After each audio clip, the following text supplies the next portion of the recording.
Estás escuchando La Nación Podcast. A continuación, Camila Perochena, Santiago Rodríguez Rey y Darío Hutzik cruzan 2 siglos de economía argentina para entender el origen de nuestra crisis actual en Hay que pasar el invierno. El retorno de la democracia es un momento clave para la historia argentina. Vista la distancia, la sociedad parece haber aprendido errores del pasado y adoptado valores democráticos duraderos. Sin embargo, este quiebre presente en lo político no es igual en lo económico. La situación continúa preocupante y en default, independientemente de la llegada de un gobierno elegido en las urnas. El equipo económico, en una agenda de múltiples frentes, se aboca a contener la inflación e intentar resolver los desequilibrios. Lanzado el Plan Austral, su éxito inicial acompaña el reverdecer cívico y los sueños de tercer movimiento histórico y los traslados capitales. Pero mientras el presidente soñaba con ir hacia el sur, hacia el mar, hacia el frío, la inflación volvía a calentarse y entre alzamientos y copamientos pronto tomaría una aceleración que no iba a detenerse.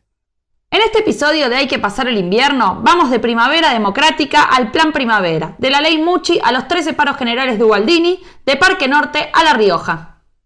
Mi nombre es Santiago Rodríguez Rey. Yo soy Darío Hutzik. Y yo soy Camila Perochena, esto es Hay que pasar el invierno.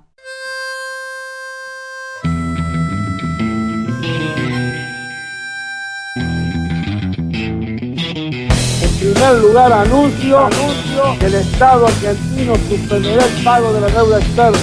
Los invito el lunes a trabajar con fe en el país. La economía argentina tiene posibilidades de recuperación. No hay planes perfectos, hay planes posibles. La Argentina enfrenta problemas coyunturales que no son nada más que transitorios.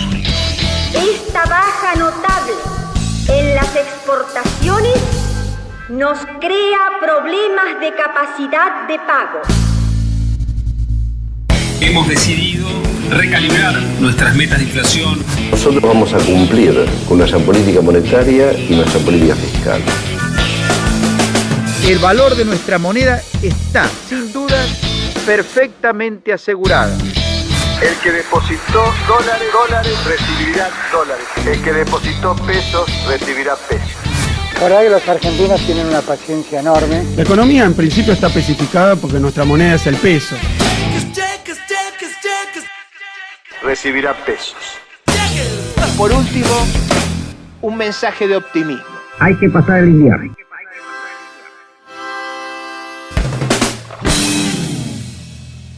Bienvenidos al episodio 10 de Hay que pasar el invierno, el podcast de La Nación sobre crisis económicas argentinas. En este episodio salimos campeones mundiales. ¡Burruchaga viejo! Argentina 3, Alemania 2, Argentina 3, México 2, Argentina a 5 minutos de ser campeón del mundo. Otra vez, historia de los mundiales debe ser otro podcast.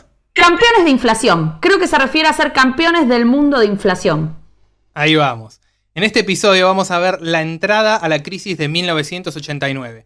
Y la vamos a ver no solo de la mano de académicos que han trabajado el tema, sino de protagonistas. Entre los protagonistas que vivieron el periodo vamos a tener a José Luis Machinea, miembro del equipo económico del ministro Zurruil, presidente del Banco Central entre 1986 y 1989, y ministro de Economía entre 1999 y el 2001.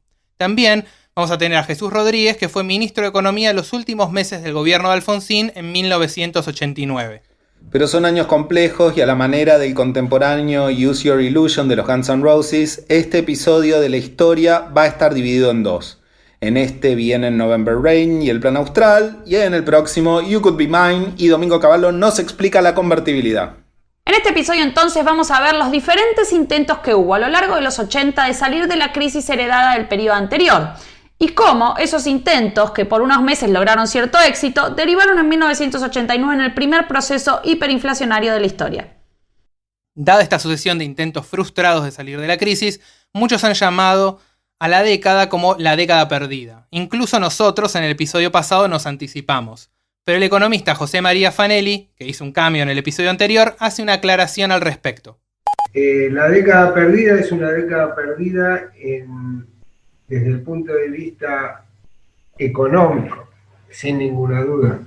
Pero desde el punto de vista político, es una década de la nada. Los 80 son una década muy cargada de contenido político: juicio a las juntas, alzamientos militares, renovación peronista, glasnost, perestroika, invasión de Granada. invasión de Granada te parece tan específico? El punto es que, ya saben, si quieren saber qué pasó en términos políticos, les recomendamos ir al episodio de Alfonsín en nuestro podcast anterior, La Banda Presidencial. Resumido en pocas palabras, cuando Raúl Alfonsín asume como presidente, tenía por delante desafíos políticos y económicos muy difíciles. Entre los desafíos políticos se propuso consolidar las instituciones democráticas luego de décadas de golpes militares y proscripciones. Además, había prometido llevar a juicio a los responsables de violar derechos humanos durante la última dictadura. Y yo que me agarro la cabeza cada vez que tenemos que cerrar uno de estos episodios. Y como si fuera poco, tenía un nudo gordiano económico muy difícil de desatar, lo que hoy llamaríamos una pesada herencia. De esto hablamos con Jesús Rodríguez, titular de la Auditoría General de la Nación, varias veces diputado nacional y ministro de Economía en los últimos meses de la presidencia de Alfonsín. Entonces Alfonsín, en esa gesta democrática, tuvo que luchar también con el aislamiento internacional que venía acompañado de otro episodio, que es la situación de default, en un contexto internacional que también incluía a otros países de América Latina, México en el año 82. Entonces la inauguración democrática de la Argentina venía dada por un contexto regional hostil, por un aislamiento internacional derivado de su condición de paria, que salía de una guerra que había perdido, en el plano de una crisis global, una crisis financiera internacional, y de un país endeudado. Ese es el contexto de la presidencia de Alfonsín. Recordemos que de la crisis de 1981 el gobierno militar no logró salir en ningún momento y que el PBI per cápita de la Argentina venía ya en una especie de stand-by desde 1973. Y como marcaba recién Jesús, no podemos entender la economía de este periodo si no sacamos la cabeza y miramos qué estaba pasando en el contexto internacional. La situación económica externa de la Argentina en los 80 era objetivamente mala. La crisis de deuda desatada en 1982 por primera vez asocia fuertemente al país a su contexto latinoamericano. Si todavía hacia finales de los 60 la Argentina se encontraba separada del resto del subcontinente en distintas métricas, como esperanza de vida o PBI per cápita, para los 80 estas diferencias se iban evaporando. El epíteto de década perdida apunta a que el PBI per cápita promedio de Brasil, Colombia, Chile, México, Perú y Venezuela se mantuvo constante entre 1982 y 1989. En Argentina cayó en el mismo periodo un 1,5%. Y a esto sumale el stand-by desde los 70s. Argentina debía afrontar una enorme deuda externa, que además se había vuelto muy cara por el aumento de las tasas de referencia en Estados Unidos. Entonces, en 1982, en pleno baile de la crisis de deuda latinoamericana, tenemos otra vez un cambio de dirección en los flujos de capitales. Estamos sin inversiones por venir, sin préstamos, sin acceso al crédito. La única forma de regularizar es con superávit comercial, que hiciera entrar divisas frescas por exportación. Es decir, había que estimular las exportaciones y o reducir las importaciones. Esto presenta un problema en la emergencia porque lo primero lleva tiempo, generar incentivos, encontrar los socios comerciales, venderles algo que quieran, comprar, mientras que lo segundo tiene un impacto negativo sobre el crecimiento y la producción, que se nutre de bienes de capital e insumos importados. Y para ponerle la frutilla al postre, los términos de intercambio argentino estaban en un muy mal momento. Bajaron un 20% en el periodo 1980-1982. Pero además... Pará, ya le pusimos frutilla a este postre. Cataclismo económico. ¿Falta más? ¿Viene bañada en chocolate la frutilla? Ponele que el baño de chocolate es el déficit del sector público que, fuertemente endeudado y sin acceso a nuevos créditos, debía recurrir al crédito interno y a la emisión monetaria para hacer frente a su funcionamiento. Cuando ya no se pueden cobrar nuevos impuestos, muchas veces los gobiernos emiten dinero para hacer frente al gasto. Esto genera inflación, quitándole valor real a los ingresos de los hogares. Por eso a veces puede ser que escuchen la expresión impuesto inflacionario. Es inflación producto del financiamiento del sector público, lo cual equivale en algún punto a un impuesto. Cuando Alfonsín llegó al poder en diciembre del 83, la inflación era de un 20% mensual, no anual, mensual. Eso ponía al equipo económico en un dilema. De ese desafío hablamos con José Luis Machinea, que perteneció al equipo de Juan Vital Zurruil, el segundo ministro de Economía de Alfonsín. Nuestro primer objetivo fue cómo hacemos para reducir la inflación y asociado a eso, cómo hacemos para que este intento de bajar la inflación no sea recesivo, ¿no? Porque siempre está la discusión cómo se hace para bajar la inflación y cuál es por lo general eso trae como consecuencia una recesión del nivel de actividad económica. O sea que nos planteamos cómo hacemos para bajar la inflación y cómo hacemos para que el impacto recesivo, si alguno, fuera mucho menor que en otras ocasiones. El primer ministro de Economía de la Nueva Democracia fue Bernardo Greenspan, que había formado parte del equipo económico del presidente Ilia en los 60s. Greenspan intentó estimular la actividad económica con expansión fiscal y monetaria, mientras combatía la inflación con medidas gradualistas. La idea era en primera instancia valorizar el salario real para luego coordinar aumentos de precios, salarios y tarifas públicas. Pero las directivas de precios no eran obedecidas y se pasó a una explícita indexación salarial que hizo imposible controlar la inflación.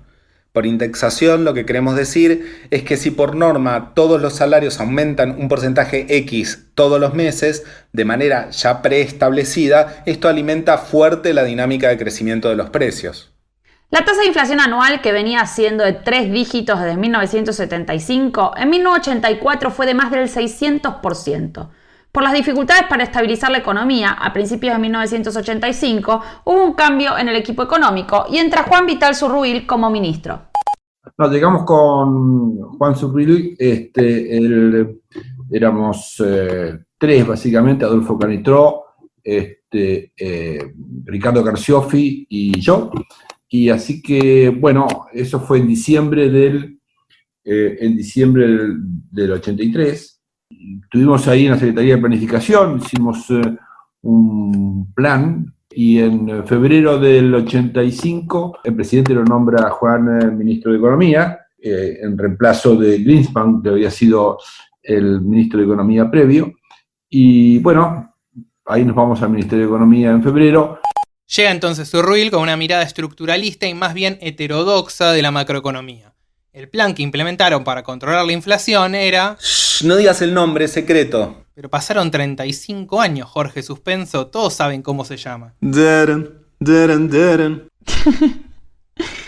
nombre del Austral, y eso fue una reunión en Olivos, que estábamos con el presidente, y Rato empezó a darle vuelta y sugirió el Austral, ¿no? Al presidente le pareció bien. Cuando nosotros nos consultaron, también dijimos que nos parecía bien, y ahí se quedó el Austral, ¿no? Pero fue básicamente, hasta donde yo sé, yo no sé porque si el presidente había hablado antes con Rato, seguro que sí, pero cuando nosotros nos enteramos, la persona que lo planteó fue Rato y explicó las razones, que después tenían que ver también con lo que terminó siendo la otra propuesta de Alfonsín más adelante, que era la idea de trasladar la capital hacia el sur, ¿no? Austral. Y con el Austral ya vamos 4 monedas en el podcast, sin contar las múltiples de cuando no había unidad monetaria. Para entender el plan es clave entender cuál era el origen de la inflación en ese momento. Cómo se definían los salarios todos los meses y cómo se definían los precios todos los meses. Bueno, los salarios se definían básicamente con la inflación del periodo pasado, ¿no? Del mes anterior. Y los empresarios, o los que tenían que fijar precios, la referencia que tenían eran básicamente cuánto había sido la inflación del mes anterior.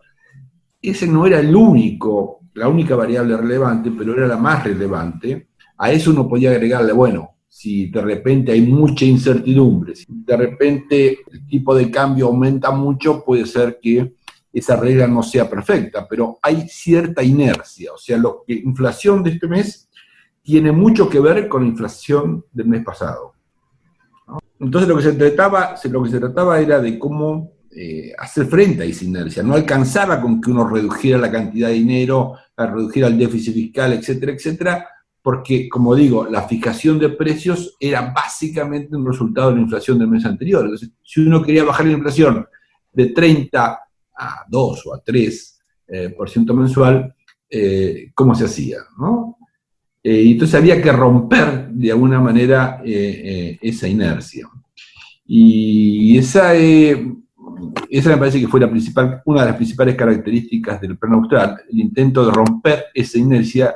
Inercia quiere decir que los que fijaran salarios y los que fijaran precios no usaran a la inflación o el aumento de salarios del mes anterior como el único mecanismo de fijación de precios. El Estado también estaba perpetuando la inflación a medida que aumentaba el gasto y la emisión que cubría ese gasto. En paralelo, el valor real de los ingresos públicos caía fuerte hasta el momento de su recaudación cuando se pagaban los impuestos. A este efecto, los economistas lo llaman Olivera Tanzi, porque lo describieron el economista italiano Vito Tanzi y el argentino Julio Olivera. Con el Plan Austral, el equipo económico está diciendo que una década de alta inflación y alta inercia es imposible de frenar con gradualismo y pequeñas acciones dispersas. Había que terminar con las expectativas inflacionarias de los actores económicos y solo se podía interrumpir de golpe. El plan se mantuvo en secreto y se anunció en junio de 1985 para generar ese shock en las expectativas. Ahora todos saben el nombre, ¿no, Bandar? Sintéticamente, la reforma monetaria consiste en la creación de una nueva moneda. A diferencia de los anteriores cambios de moneda, que solo buscaban facilitar las cuentas en un contexto de muy alta inflación, vamos a crear un nuevo signo monetario que no pierda su valor. El nuevo signo monetario se llamará Austral. El gobierno está decidido a mantener la solidez de la nueva moneda. Toda la nueva política económica está dirigida a ese fin. Se reducirá drásticamente el déficit fiscal, dejará de funcionar la maquinita de imprimir billetes para financiar al sector público y la política de ingresos hará que precios y salarios evolucionen de modo coherente con las nuevas condiciones de estabilidad. Contrariamente a las varias clases de pesos que le han precedido, el austral será una moneda fuerte que se podrá mantener sin experimentar el constante deterioro que ha sufrido hasta ahora la moneda del país. Este plan incluyó una combinación de medidas ortodoxas y heterodoxas que eran vistas como complementarias. Este mix era necesario para frenar una inflación alta que llevaba ya una década. Solo con restricción monetaria y fiscal era como intentar frenar un auto que va a 100 km por hora agarrándolo por la antena. El tema es que si después del shock, para cambiar expectativas, no pones rápido las cuentas en orden, volvés enseguida a la inflación alta. Y así corres el riesgo de que te suceda lo mismo que a Gelbar.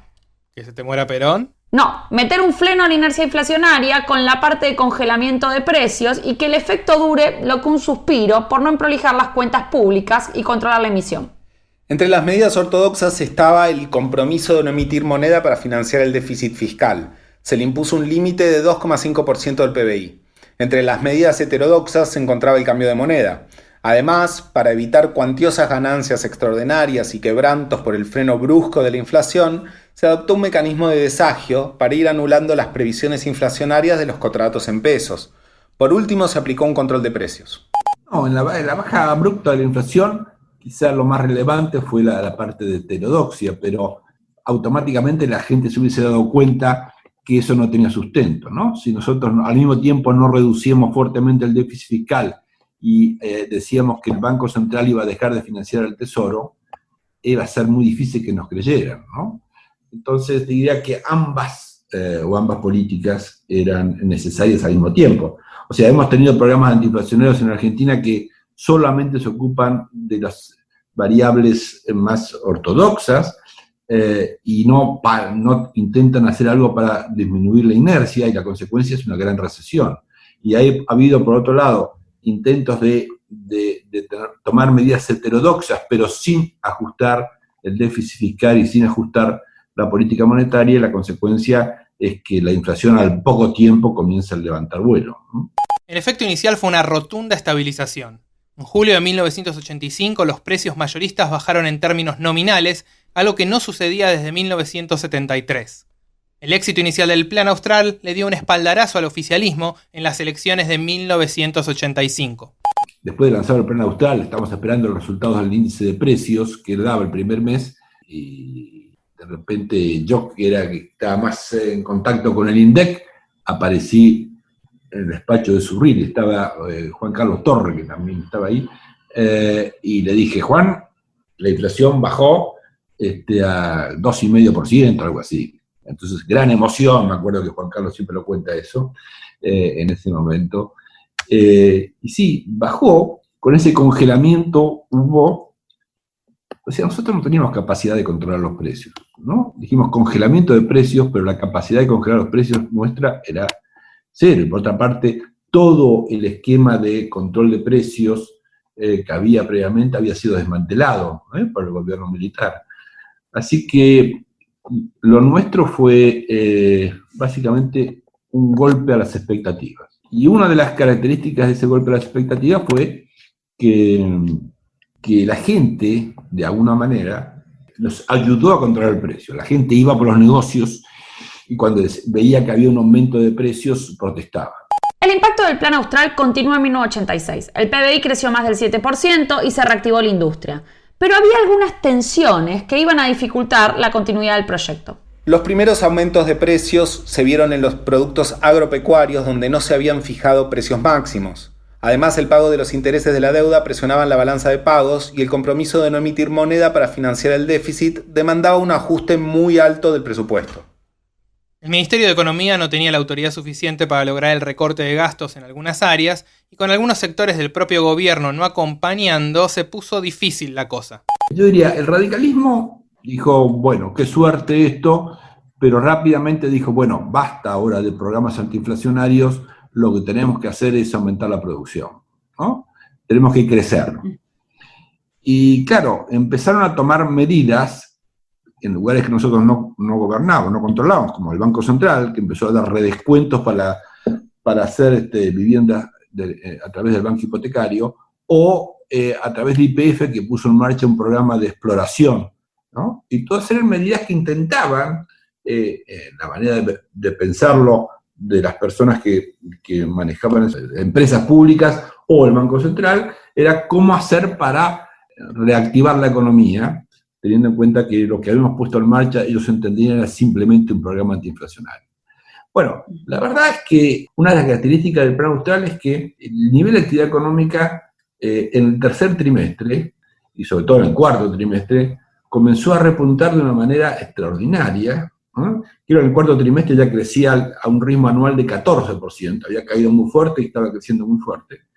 Entonces no hubo básicamente recesión, salvo 1 o 2 meses.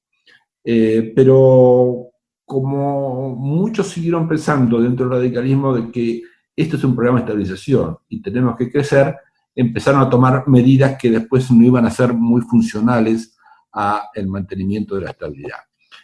Entonces, la meta de acabar con el déficit público se volvió insostenible en el mediano plazo. Sí, me recuerdo que ha sido, pónganse en octubre, noviembre, una asociación de pequeñas y medianas empresas me pidió si podría hablar, una reunión anual que ellos tenían, y bueno, hablé y salgo de la reunión y le digo al presidente de la organización, le digo, ¿qué tal? ¿Cómo les va? Fantástico, me dice. Ah, sí, digo, sí, dice. Y sí, estamos fantásticos, tanto que ya empezamos a aumentar los precios. Yo no quería matar al señor. Para decir lo bien que estaban, empezamos a aumentar los precios. Digo, ¿cómo empezamos a aumentar los precios? Y bueno, nos aumentó muy fuerte la demanda, ¿no? Entonces, lo que teníamos que haber hecho en ese momento era una política monetaria más restrictiva, ¿no? Porque la política tiene sentido de entrada que uno emita algo más de plata, lo que los economistas llamamos un aumento de la demanda de dinero, pero el Banco Central insistía en aumentar la cantidad de dinero todos los meses 6-7%. Y una discusión todos los meses, diciendo que 6-7%, el aumento de la demanda de dinero era cierto por un tiempo, pero no podíamos pensar que la demanda de dinero iba a aumentar para siempre, por lo tanto no tenía sentido incrementar la cantidad de dinero a un ritmo de 6 o 7% mensual. A la difícil relación con el Banco Central se le sumó la presión del ejército. Hubo a fines del 85, comienzos del 86, había una presión muy fuerte, ¿no? Después del juicio a las juntas, o durante el juicio a las juntas, había una tensión muy fuerte dentro del ejército. Por otra parte, el presupuesto del ejército había bajado de casi 4 puntos, que había sido el caso durante parte del gobierno militar, a 1 punto del producto. Entonces las tensiones iban aumentando, y en algún momento Alfonsín me decía a su vez que la situación era muy compleja y que le diéramos una mano para aliviar la situación militar. Y bueno, finalmente esa mano terminó siendo un aumento de salarios que no me acuerdo si de 20 o 25. Se llamó adelanto, pero era aumento de salarios de 20 o 25%. Un mes más tarde, ¿qué se le ocurre a ustedes que puede haber pasado? Claro, aparecieron los docentes, sobre todo los médicos, y dijeron, bueno, nos van a aumentar los militares y a nosotros no. Y automáticamente ese 20 o 25% se generalizó bastante en la administración central, ¿no? Ese fue, sin duda alguna, un problema. Ahora, era muy difícil, yo creo que no llegamos ni siquiera a plantearlo eso, decirle al presidente, bueno, no, nosotros no vamos a hacer eso porque nos parece que eso puede poner en peligro el plan. La prioridad era el restablecimiento de la democracia en Argentina y por lo tanto nosotros estuvimos más que de acuerdo y bueno, avanzamos con eso, pero eso fue empezando a deteriorar el programa, ¿no? A esta situación se le sumó la protesta social que se combinaba con el conflicto entre el radicalismo y el peronismo. Solo en 1986 la CGT hizo 4 paros generales. Una vez más, en la historia económica argentina, las pujas distributivas mal resueltas complican la situación. Y la otra cuestión vinculada con el peronismo es que la ausencia de un líder dentro del peronismo, que es lo que de alguna manera invistió al secretario de la CGT, Ubaldini, de mayor poder, y él se convirtió, el movimiento obrero se convirtió de repente como el intento de ser el liderazgo que le estaba faltando al peronismo. Entonces hizo 14 huelgas generales en 3 años, un récord mundial supongo, pero de la Argentina seguramente un récord. Entonces teníamos la tensión que no podíamos pasar cosas por el Congreso, leyes por el Congreso, y por tanto teníamos una oposición muy fuerte del sindicalismo. Entonces ambas cosas también complicaron la situación, aparte de los problemas que yo mencionaba antes, que ocurrieron dentro del mismo gobierno, ¿verdad? Una anécdota de Ubaldini es que Ubaldini discutía con Juan el aumento de salarios, ¿no? Y en algún momento Ubaldini le dice, bueno, no, el aumento de salarios tiene que ser, no sé, 15% o lo que sea, no me acuerdo exactamente. Y Juan le dice, pero no, eso es imposible, porque si vos me pedís eso, automáticamente van a aumentar los precios. Y Ubaldini le contesta, a ver, mira, Juan, yo me ocupo de los salarios y vos tenés que ocuparte de los precios. Todo esto abrió el camino a la presión inflacionaria. En agosto de 1986, Machinea es nombrado presidente del Banco Central, pero a esa altura la política monetaria no podía hacer mucho por frenar la inercia inflacionaria que había reaparecido. Lo que hicimos es tratar de establecer una política monetaria un poco más consistente, ¿no es cierto? Esto fue, creo que fue debe haber sido en septiembre, de hacer una política monetaria más acorde con ese programa de estabilización. Pero así que pusimos de entrada una restricción monetaria mayor, las tasas de interés aumentaron fuertemente de entrada, pero el problema que teníamos es que esa inercia inflacionaria de la cual estábamos hablando antes había vuelto a reaparecer, ¿no? Entonces volvió esa inercia inflacionaria a otro nivel más bajo, pero había inercia inflacionaria de vuelta, y esto quiere decir que si la inflación pegaba un salto, automáticamente todo se ajustaba también más, y esto fue lo que pasó. Entonces, cuando yo llego al Banco Central, ya gran parte de esa historia había pasado, la inercia había reaparecido con tasas, con niveles menores que en el pasado, pero había reaparecido, y por lo tanto, la política fue dura, pero no había manera que con solo política monetaria fuéramos capaces de cambiar las expectativas y volver a tener, a reducir la tasa de crecimiento de los precios. Lo podíamos hacer por 2 meses, 3 meses, claro, un apretón monetario siempre produce ese efecto en el corto plazo, pero sin consistencia fiscal eso no era sostenible en el tiempo. Así, el plan empezó a deteriorarse. En 1987, el PBI creció poco más del 2%, con una inflación que asciende a 131%. En las elecciones del 87, un peronismo unido gana las elecciones. Por entonces los gobernadores duraban 4 años y la presidencia 6, entonces había un desfasaje. El radicalismo perdió la mayoría en la Cámara de Diputados y en casi todas las provincias. Pierde la elección del año 87. En ese año 87 se eligen todos los gobernadores y la mitad de la Cámara de Diputados. Y esa es una derrota del gobierno. De hecho, solo 3 distritos ganan las listas del oficialismo, la provincia de Río Negro, la provincia de Córdoba y la ciudad de Buenos Aires. Y eso entonces genera unas condiciones de incertidumbre política del futuro que signan de manera decisiva el final del gobierno de Alfonsín. La debilidad cada vez mayor del gobierno llevó a que se profundice la crisis económica. Con un superávit fiscal que se redujo de 4.600 millones de dólares en 1985 a 500 millones de dólares en 1987, el pago de los intereses de la deuda era cada vez más difícil.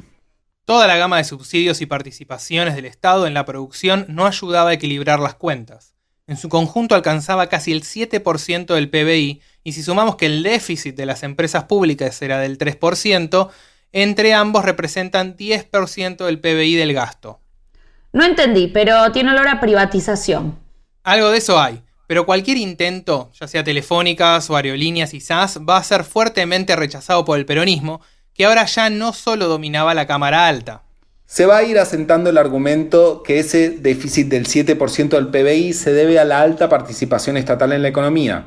Este argumento es importante para varias medidas del próximo episodio cuando los opositores sean oficialismo.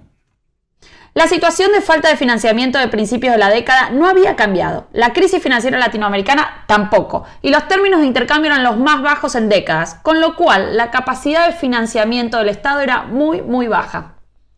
Así, la casi imposible consistencia fiscal hacían difícil pilotear la política monetaria con una hiper en el horizonte. De nuevo, y que no se note que se viene repitiendo en varios episodios, podríamos decir que el centro del problema macroeconómico de Argentina estaba en la falta de un mercado financiero robusto en moneda doméstica. La incapacidad de financiamiento del Estado en moneda nacional forma parte central de los desequilibrios.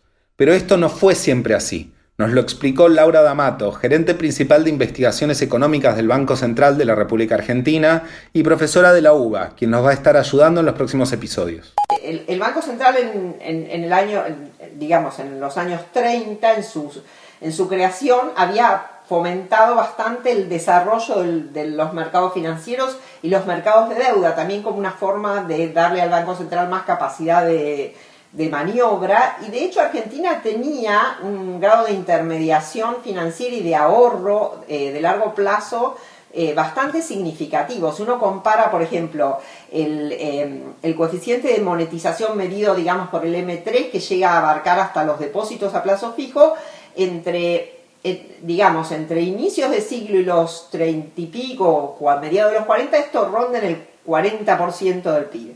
Y eso no volvemos a tenerlo, digamos, eso declina desde mediados de los años 40, cuando empieza todo un proceso de represión financiera, de controles de las tasas de interés y de uso de la política monetaria con un propósito más de desarrollo, por así decirlo. Eso lleva a una declinación persistente de los agregados monetarios, que continúa y o sea, nunca volvemos a recuperar ese grado de intermediación financiera. Eso implica también impacto sobre el crédito, digamos, ¿sí? Pero además implica un impacto, o sea, una limitación para la capacidad de hacer políticas contracíclicas, digamos, ¿sí? Como es lo que entendemos que la función que tiene, digamos, en teoría, en forma más moderna, el Banco Central. En algún punto, el Plan Austral estuvo técnicamente bien pensado, pero le falló una de las tres patas de la economía política, tal como nos explicó José María Fanelli. Tiendo a pensar la economía como economía política. Entonces, durante muchos años yo decía en los cursos que economía es eficiencia, que nos lleva un montón de tiempo a entender qué quiere decir, equidad, que se le dedica menos tiempo del que se necesita, aunque eso es cada vez menos cierto. La equidad hoy tiene un rol importante en la economía, pero es un trípode. La tercera pata es la política. O sea, si yo pienso la economía sin política, es como que no me cierra nada. O en realidad diría al revés, me cierra todo, un ratito, hasta que empieza alguien a hablar de política. Entonces, ¿cuál es el problema? El Plan Austral estuvo bien concebido desde el punto de vista, que ahora te voy a decir, pero tuvo un problema importante político, y es que el gobierno no tenía suficiente poder, creo yo, para implementar el ajuste fiscal que se necesitaba y mantenerlo en el tiempo, porque algo se hizo, pero después la cuestión fiscal se desmadró, y entonces sin la cuestión fiscal el plan no iba a funcionar, porque como te digo, la inflación es el síntoma, no es la causa. Entonces, ¿en qué consistió el plan austral? Era un plan bien concebido desde el punto de vista monetario y fiscal, y en ese momento era innovador en cuanto al manejo de las expectativas. O sea, era un congelamiento de precios, porque cuando vos venís con inflaciones de más de 100%, nadie te cree nada.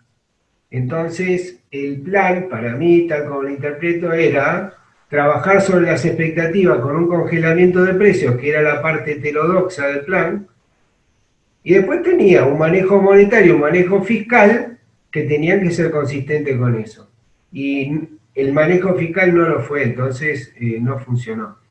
Pero le faltó apoyo político desde mi punto de vista, por más que parecía que tuvo gran apoyo político, una vez que empezó a funcionar el plan, parecía que todo funcionaba, era magia.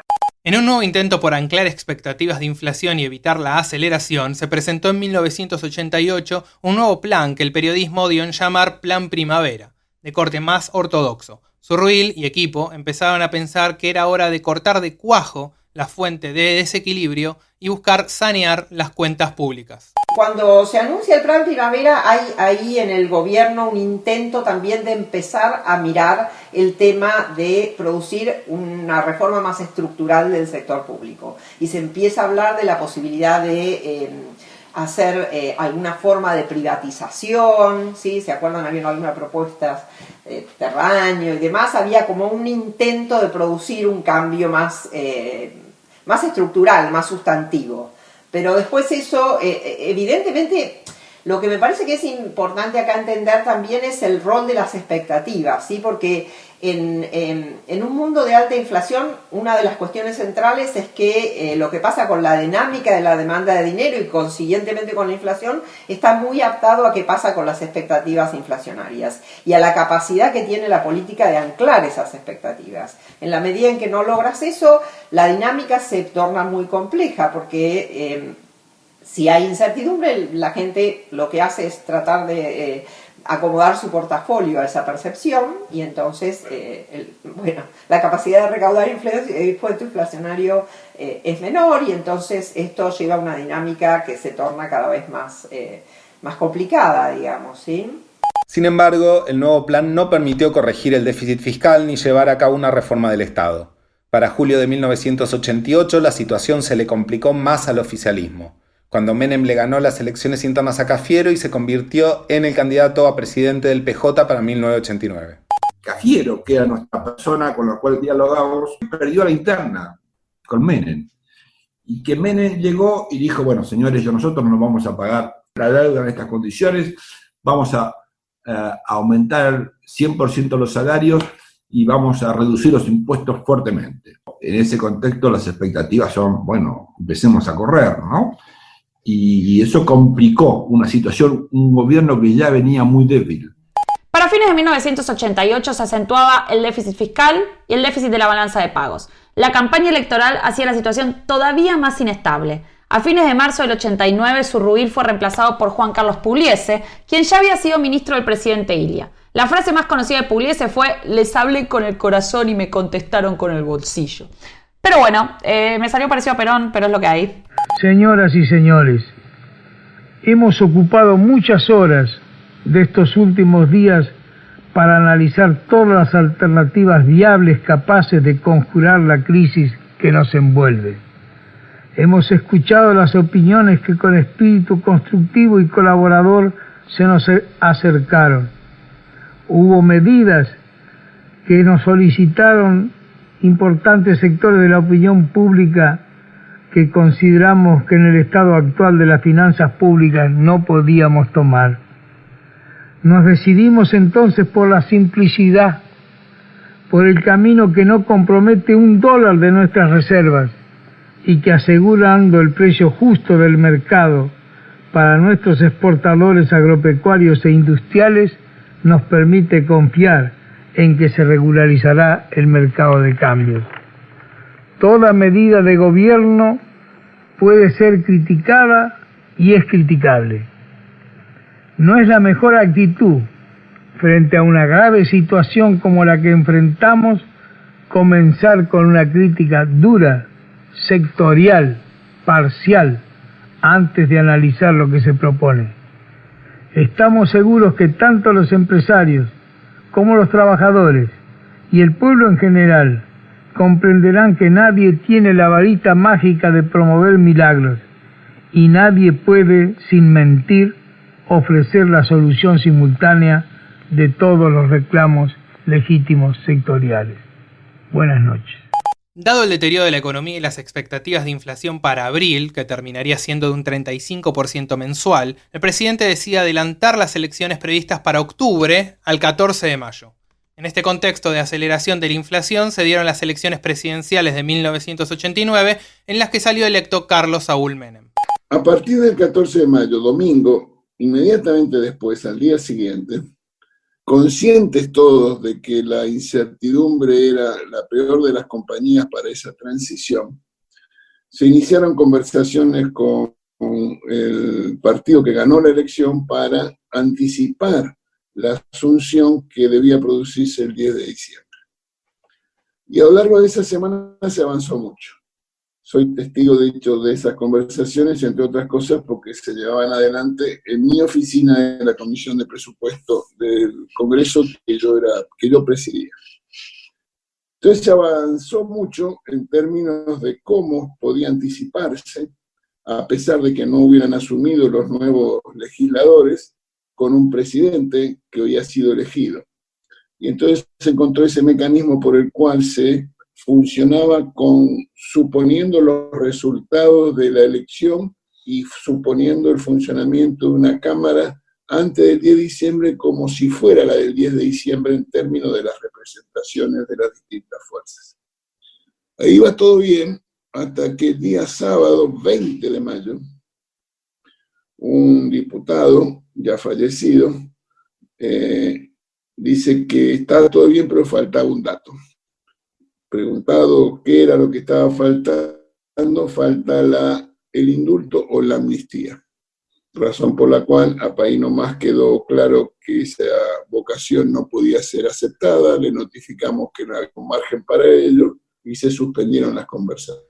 10 días después de las elecciones, Pugliese renunció al cargo y el presidente Alfonsín convocó a Jesús Rodríguez. Le preguntamos cómo fue que llegó a ministro. Bueno, no fue un concurso donde competieron. Yo era presidente de la Comisión de Presupuesto y Hacienda, venía de ganar una elección en la ciudad de Buenos Aires, como dije, y frente a la decisión del doctor Pugliese de salir del Ministerio de Economía, había que encontrar un ministro, y no era un momento en el cual hubiera muchos voluntarios tampoco para eso.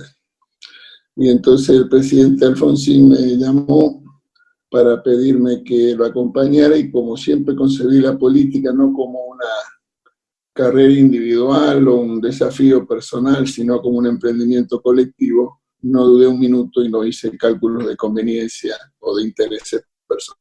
Su asunción se hizo en un contexto de completa fragilidad económica. Le preguntamos con qué herramientas contaba para hacer política económica en ese contexto. Una caja de herramientas vacía, porque la capacidad de poder tomar decisiones tiene que ver no solo con los enunciados, sino con la capacidad de llevarlas adelante. Y esa capacidad de llevarlas adelante tiene que ver con la legitimidad social y política que tiene una administración.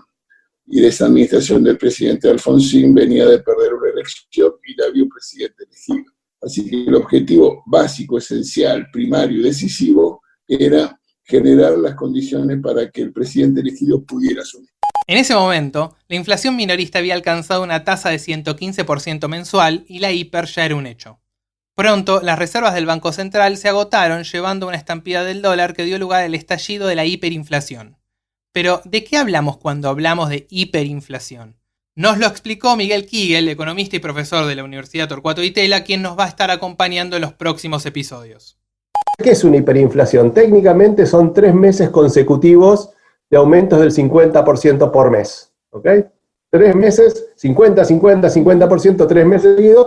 Eso es una hiperinflación. En general son inflaciones que rondan entre 6.000 y 12.000% por año.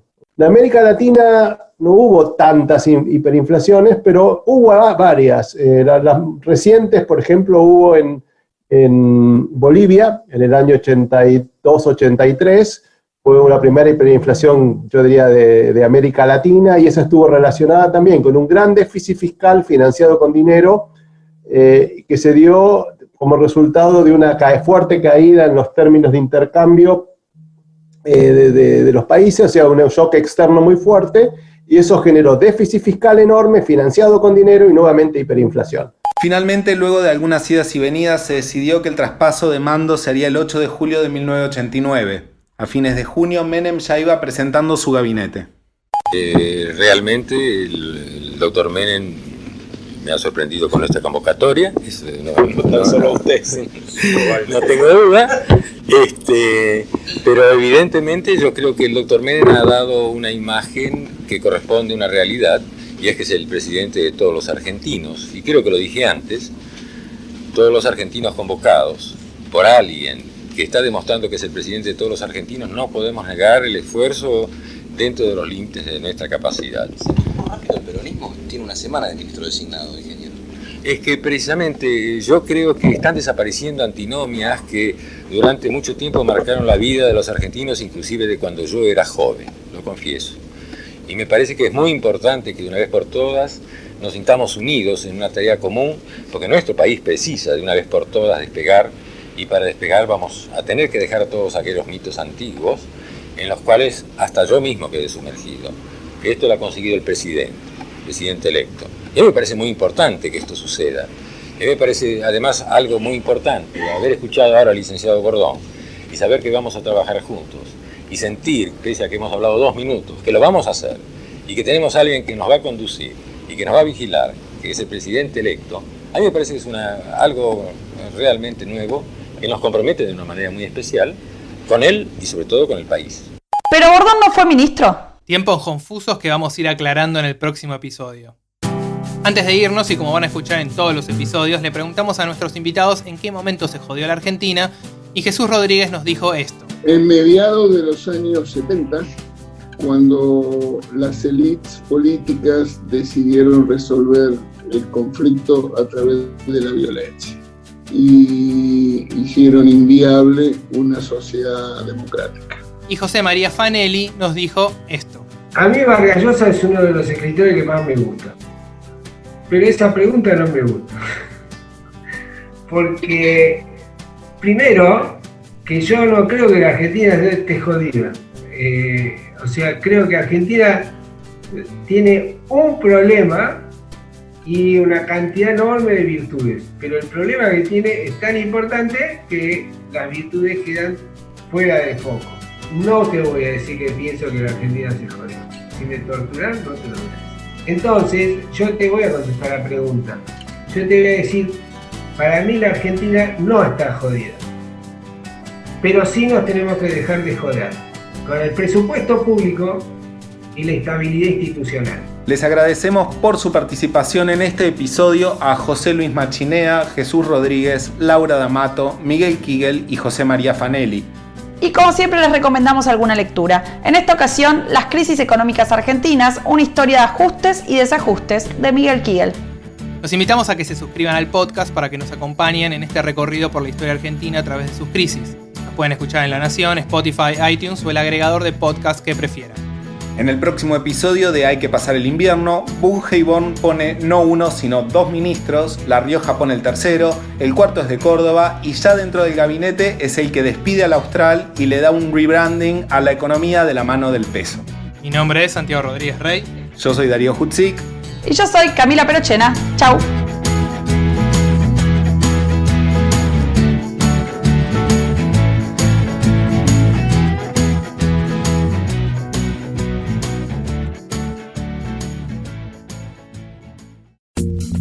Esto fue Hay que pasar el invierno, un podcast exclusivo de La Nación.